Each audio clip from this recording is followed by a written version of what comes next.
أعوذ بالله من الشيطان الرجيم.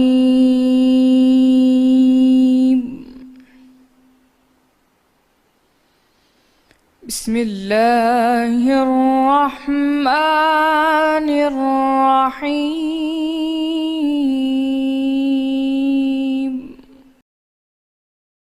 جب موسیٰ نے مدت پوری کر دی اور اپنے گھر کے لوگوں کو لے کر چلے تو طور کی طرف سے آگ دکھائی دی، تو اپنے گھر والوں سے کہنے لگے کہ تم یہاں ٹھہرو، مجھے آگ نظر آئی ہے، شاید میں وہاں سے رستے کا کچھ پتہ لاؤں یا آگ کا انگارہ لے آؤں تاکہ تم سیکو۔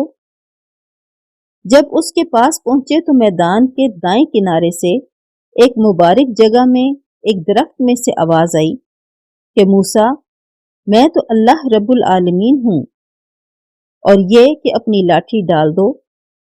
جب دیکھا کہ وہ حرکت کر رہی ہے گویا سانپ ہے تو پیٹھ پھیر کر چل دیے اور پیچھے مڑ کر بھی نہ دیکھا۔ ہم نے کہا کہ موسیٰ آگے آؤ اور ڈرو مت، تم امن پانے والوں میں ہو۔ اپنا ہاتھ گریبان میں ڈالو تو بغیر کسی عیب کے سفید نکل آئے گا، اور خوف دور ہونے کی وجہ سے اپنے بازو کو اپنی طرف سکیڑ لو۔ یہ دو دلیلیں تمہارے پروردگار کی طرف سے ہیں، ان کے ساتھ فرعون اور اس کے درباریوں کے پاس جاؤ کہ وہ نافرمان لوگ ہیں۔ موسیٰ نے کہا، اے پروردگار، ان کا ایک شخص میرے ہاتھ سے قتل ہو چکا ہے، سو مجھے خوف ہے کہ وہ کہیں مجھ کو مار نہ ڈالیں، اور ہارون جو میرا بھائی ہے اس کی زبان مجھ سے زیادہ فصیح ہے، تو اس کو میرے ساتھ مددگار بنا کر بھیج کہ میری تصدیق کرے۔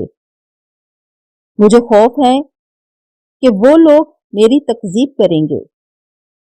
اللہ نے فرمایا، ہم تمہارے بھائی سے تمہارے بازو کو مضبوط کریں گے اور تم دونوں کو غلبہ دیں گے، تو ہماری نشانیوں کے سبب وہ تم تک پہنچ نہ سکیں گے، اور تم اور جنہوں نے تمہاری پیروی کی غالب رہو گے۔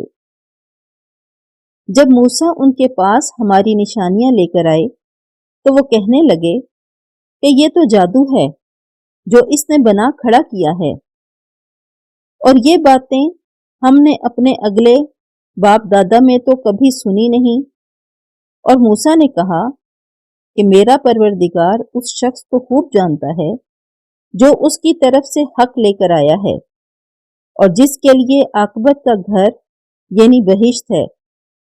بے شک ظالم نجات نہیں پائیں گے۔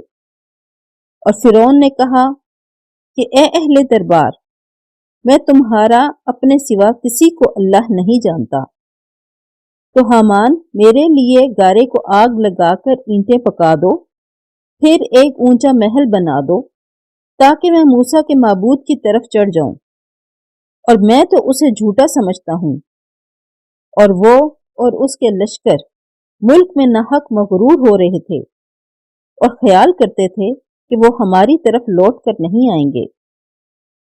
تو ہم نے ان کو اور ان کے لشکروں کو پکڑ لیا اور دریا میں ڈال دیا، سو دیکھ لو کہ ظالموں کا کیسا انجام ہوا۔ اور ہم نے ان کو پیشوا بنایا تھا، وہ لوگوں کو دوزخ کی طرف بلاتے تھے، اور قیامت کے دن ان کی مدد نہیں کی جائے گی، اور اس دنیا میں ہم نے ان کے پیچھے لعنت لگا دی، اور وہ قیامت کے روز بھی بدحالوں میں ہوں گے۔